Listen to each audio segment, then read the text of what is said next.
Eu olho para isso aqui e falo assim, ó, poxa, que orgulho disso aqui. E ainda essa semana eu estava conversando com um colega meu que é professor também, e ele realmente ficou muito impressionado com o material que está sendo produzido, toda a estrutura que está sendo produzida também.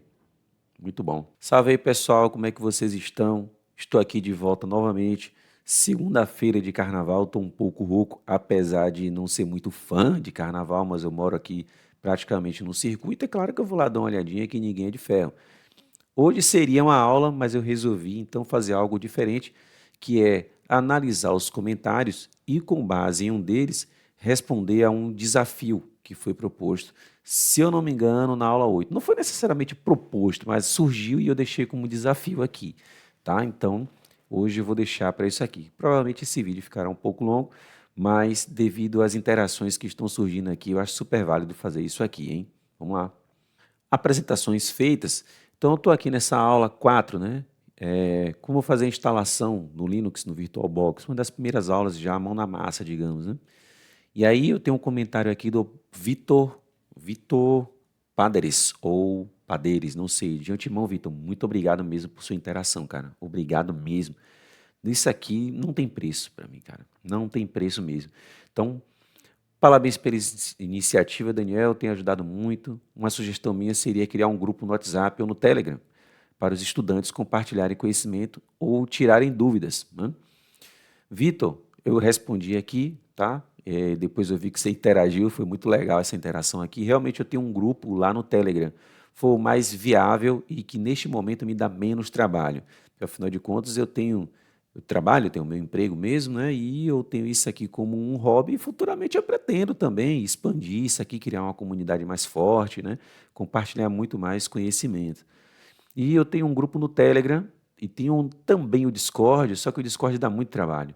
Então, aos poucos, eu estou modelando ele para assim que tiver minimamente viável, né, para que a gente possa realmente pavimentar uma comunidade muito forte, eu estou usando o do Telegram. Então, os links vão estar aqui na descrição, se você estiver nesse vídeo aqui. Vai lá, clica nele, faça parte, fique à vontade para interagir, mandar suas dúvidas, tudo bem?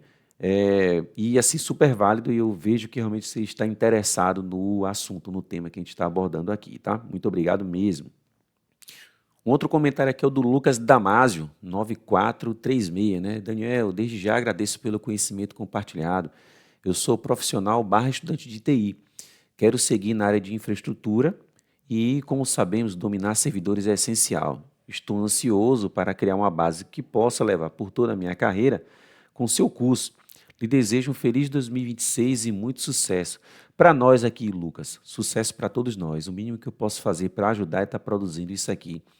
A área de infraestrutura foi a área que, digamos, onde eu iniciei, né, na vida profissional. Eu já fazia manutenção de computadores, o que evoluiu para hoje para a área de suporte técnico, né? Isso me deu uma base muito forte, é por isso que eu estou compartilhando isso aqui. Eu sou engenheiro de software, né? Hoje atualmente atuo nessa área, focado na área de dispositivos embarcados, mas se não fosse esses conhecimentos aqui, eu acho que eu nada seria. E é o que eu falo lá, converso com os meus assistentes, né? Comecem pela área de suporte. Se você for completamente iniciante, a área de suporte, um analista de suporte, que é uma profissão que eu acho brilhante, comece por nessa área, porque ali você vai aprender, dentre outras coisas, né, de diversas áreas, principalmente a ter paciência e resolver problemas. Porque independente da área, esse será o dia a dia do profissional de tecnologia da informação. Então, fico muito contente mesmo pelo seu feedback e continue seguindo, porque tem muita coisa por vir aqui, tá certo? Aqui na aula 8, né, onde abordei, fiz uma abordagem em ferramentas essenciais no Linux, o Miguel Santos, né, muito obrigado, Miguel, também pelo seu feedback, né? Miguel Santos, traço V7C, né? Tem 10 dias aqui da data que eu estou gravando esse vídeo, tá? E aí eu vou respondendo à medida, né, que vão surgindo, eu vou respondendo, espero poder responder a todos, mas eu sei que vai chegar um momento que vai ficar um tanto complicado. Isso justifica o motivo de ter criado lá o nosso grupo, que eu pretendo também responder a todos, né? Mas vai chegar um momento que eu não vou conseguir. Então agradeço aqui o seu feedback mais uma vez, e o Miguel disse o seguinte: o comando IP-BR-C é tão amigável quanto o ifconfig, que pode ser inicialmente melhor, /familiar, para usuários Windows que utiliza ipconfig. Né? Aí eu coloquei aqui embaixo, vamos por partes. Primeiro, entendendo o básico, faltou até um acentozinho aqui, tá? Depois, melhoramos com as práticas e experiências. Obrigado pelo feedback. Não é desqualificando o seu comentário, não é isso, muito pelo contrário, ele é super válido, inclusive vou testar. Mas o que eu chamo a atenção aqui é que, para quem está começando, o mínimo é o melhor a se fazer. Tá? Então, entender os comandos é só um segmento do ambiente que estamos utilizando aqui, porque o melhor de tudo, o principal aqui de tudo é você entender o problema, para daí sim aplicar os devidos conhecimentos, né, e as ferramentas em si. Aparentemente, parece sim que é amigável, mas para quem está começando, não. Então, eu utilizo lá o comando IP-A, né, o IPA, que pode ser aplicado outros comandos, ipaddr, .show e outros. Você vai filtrando e vai aplicando as flags. Então, o melhor a se fazer é adquirindo experiências, tá? É óbvio que no meio de um problema recorrente, ou um problema que vem acontecer em produção, você tem que utilizar as ferramentas que você tem. Mas na oportunidade que você tiver, eu digo você, todos que estão acompanhando aqui, estude essas ferramentas, entendam o problema e estude a aplicação dessas ferramentas, tá certo? Mas, Miguel, muito obrigado mesmo pelo seu feedback, tá certo? Continue seguindo aqui, porque, repito, muita coisa ainda por vir. Já que nessa aula nova é bastante interessante e esse foi o motivo de eu ter vindo gravar essa aula aqui. Seria a aula mesmo, né? De entrar aqui na parte da instalação da aplicação, né? Mas eu resolvi fazer isso aqui porque se não fossem os comentários de vocês, isso aqui não existiria. Isso aqui é um material que eu quero que alguém, né, lá no futuro, né, venha e encontre isso aqui, claro que vai estar atualizado, né? Mas é um material que eu estou produzindo para ficar aí, para o pessoal mesmo cair para dentro e estudar. Eu não estou visando aqui ganhar milhares de likes, visualizações, isso aí é resultado do trabalho, tá certo? Então, por conta deste comentário que surgiu aqui, é que eu estou gravando essa aula, tá bom? Então, aqui foi na aula de notas e considerações sobre um curso, e aí um comentário aqui do Ricardo, da comunidade Hack Your Future, que eu tive o privilégio de gravar duas trilhas de cursos, né, na área de tecnologia da informação e segurança da informação, né? Eu tenho formações na área de cybersecurity também, né? E aí o Ricardo deixou aqui. Muito obrigado, Ricardo, muito obrigado mesmo pelo seu feedback. Parabéns pela iniciativa, Daniel. Você é um cara de grande conhecimento e muito nobre da sua parte compartilhar o seu conhecimento. Linux é a base para quem atua com cybersecurity, realmente, né? A maioria dos servidores e ferramentas rodam em cima de sistemas Linux, né? Então, esse conhecimento vale ouro. Aproveitem, pessoal, e aproveitem mesmo, tá? Ricardo, mais uma vez, muito obrigado pelo seu feedback mesmo. Estou sempre à disposição para quando precisar, tá? Em breve, aqui, quando eu começar a escalar isso aqui, eu vou fazer um convite para você. Aliás, já fiz esse pré-convite para a gente bater um papo aqui ao vivo para a galera que está acompanhando, que quiser entrar na área de cibersegurança, que eu tenho uma previsão que essa será a área daqui a alguns anos, né? Porque a gente está aí exposto a cyberataques, tá? E para a gente bater um papo com essa rapaziada que tem uma noção do quão grande é a área de defesa cibernética, tá? Então, muito obrigado mais uma vez. O OMX6 Import, né? Colocou, parabéns pela iniciativa, irmão. Obrigado, irmão. Muito obrigado mesmo. Continua seguindo aí, tá? E aqui, esse foi o comentário que gerou aqui esse vídeo, né? O JR-CS colocou aqui, boa tarde. Primeiramente, obrigado pelos tutoriais. Eu agradeço aqui pelo seu feedback, né? E está acompanhando aqui. Estou fazendo os passos. Então, criei os snapshots, aquela prática que eu venho abordando aqui, tá? A cada mudança. Instalei o SSH e conectei no PuTTY, ou PuTTY, né? Configurei o IP fixo, configurei o gateway. E aqui onde está a pegadinha, digamos, tá? O gateway pegamos no comando root-n, correto? E testei no Windows com ifconfig. Bom, tem várias formas de você obter o gateway. Um deles, o mais prático, é você pegar o seu roteador e olhar o endereço dele. Se você estiver usando o Windows, conectando o servidor Linux, você pode usar lá o ifconfig, como ele colocou aqui, ele vai aparecer também o gateway. O gateway nada mais é do que o endereço do seu roteador. Na empresa que eu trabalho, a gente usa lá um Ubiquiti, né? O W, eu não lembro o nome, essa é a parte que fica com o analista de suporte lá, o André, meu amigo. Então, é aquele endereço, certo? Porém, tem uma pegadinha aqui na hora de configurar isso aqui, é muito fácil, muito simples, tá? Eu já falei isso na aula 8, mas eu vou falar aqui novamente como é que você vai resolver se você teve esse problema aqui. Então, até a parte do gateway, tudo feito. Só que não quer conectar de maneira nenhuma à internet. No PuTTY, continua conectado normal. Por quê? Porque estamos na mesma rede. Se faltou internet, você continua conectado porque está na mesma rede. Está na rede local, porém ele não sai para a internet. E quem faz essa saída é o gateway. Então, ele gera um código de erro, né, que sempre dá então, curl, dois pontos, aí tem um traço 6, deve ser a linha, could not resolve host, site de exemplo, tá? Então, ele está apontando para o endereço do host, mas cuidar aqui, atenção, principalmente para quem usa o ChatGPT para resolver problemas. Repito, é a ferramenta que eu mais uso aqui, mas o que eu recomendo é que você use com cautela e sabedoria, porque ele não entende contexto, muito menos arquitetura. Este aí é o principal, a maior dificuldade hoje, que eu não considero dificuldade, é o normal, isso. Se chega uma pessoa novata dentro da minha infraestrutura, ela não vai entender nada. Eu preciso passar o cenário e o contexto para que ele entenda o que é necessário ser feito. Tá? Então, ele diz assim, ping site de exemplo, temporariamente, né, temporary, meu inglês não é dos melhores, failure in name resolution. Por esse erro aqui, ele indica que é um erro na resolução de nomes, só que ele está tentando sair para algum endereço, e é por isso que ele retorna essa falha, só que ele não consegue sair. Então, o retorno tentou buscar o erro no Google e sempre lia que era algo relacionado ao DNS, porque ele está tentando sair para atingir algum nome. Então, ele alterou o resolve.conf, em breve vou falar isso aqui também, tá? Mas este arquivo sempre volta ao original, porque além do resolve.conf, tem um outro arquivo que você precisa configurar também para que ele fique compatível.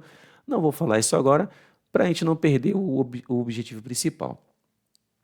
E é a segunda vez que isso acontece comigo. A única solução que funcionou foi para voltar à internet, foi voltar ao snapshot antes de fazer a instalação do SSH.